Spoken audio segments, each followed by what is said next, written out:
ராணிப்பேட்டை சிப்காட் தொழிற்சாலையில் ஏற்பட்ட தீயை அணைக்கும் பணியில் தொடர்ந்து தீயணைப்பு வீரர்கள் ஈடுபட்டுள்ளனர். இது குறித்து நமது செய்தியாளர் ஜான் பிரிட்டோவிடம் கூடுதல் தகவல்களை கேட்கலாம். ஜான் பிரிட்டோ, சொல்லுங்க, ரசாயன தொழிற்சாலையில் ஏற்பட்ட விபத்திற்கு காரணம் என்ன?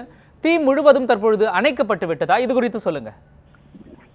மோகன், வணக்கம். அதாவது வேலூர் மாவட்டம் ராணிப்பேட்டை அருகே சிப்காட் பேஸ்திரி குஜராத்தில் இந்த நிறுவனம் அமைந்துள்ளது. இந்த நிறுவனத்தில் பல்வேறு தொழிற்சாலைகளிலிருந்து பெறப்படும் ரசாயன கழிவுகள் மறுசுழற்சி மூலமாக சுத்திகரிக்கப்பட்டு அதை வேறு பயன்பாடுகள், அதாவது சிமெண்ட் போன்ற உற்பத்திக்காக அது அனுப்பப்படுகிறது. இன்று அதிகாலை சுமார் 5:30 மணி அளவில் சரியாக இந்த தொழிற்சாலையில் இரண்டாவது பகுதியில் தீ விபத்து ஏற்பட்டு இருக்கிறது. உடனடியாக தீ அடுத்தடுத்து பரவி தொழிற்சாலை முழுவதுமாக பரவி தற்போது தொழிற்சாலை முழுவதுமாக எரிந்து கொண்டிருக்கிறது. தற்போது 6 தீயணைப்பு வாகனங்கள் தீ அணைக்கும் பணியில் ஈடுபட்டு வருகின்றனர். தற்போது வரை தீ கட்டுக்குள் வராததால் தீயணைப்பு வீரர்கள் தொடர்ந்து தன்னுடைய தீ அணைக்கும் பணியில் ஈடுபட்டு வருகிறார்கள். ஜான் பிரிட்டோ, தற்போது அடுத்தபடியாக இந்த தீ விபத்தில் தொழிலாளர்களுக்கு ஏதேனும் பாதிப்புகள் ஏற்பட்டிருக்கிறதா? யாரேனும் இந்த தீ விபத்தில் சிக்கியிருக்கிறார்களா? அது குறித்த தகவல் ஏதேனும் கிடைத்திருக்கிறதா? நிச்சயமாக நேற்றைய தினம் ஞாயிற்றுக்கிழமை என்பதால் இன்று காலை எந்த தொழிலாளர்களும் தொழிற்சாலையில் உள்ளே இல்லை.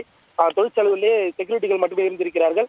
எனவே தொழிற்சாலை உள்ளே இந்த விபத்தின் காரணமாக யாருக்கு எந்த ஒரு தீக்காயமோ எந்த ஒரு உயிரிழப்பு சம்பவங்களோ எதுவும் ஏற்படவில்லை. தற்போது சம்பவ இடத்தில் ராணிப்பேட்டையினுடைய உதவி ஆட்சியர் முருகேசன், ராணிப்பேட்டையினுடைய டிஎஸ்பி விஜயகுமார் உள்ளிட்ட காவல்துறையினர், வருவாய்த்துறையினர் மற்றும் தீயணைப்புத்துறையினர் முத்துறையினர் சேர்ந்தவர்கள் தற்போது விசாரணை மேற்கொண்டு வருகிறார்கள்.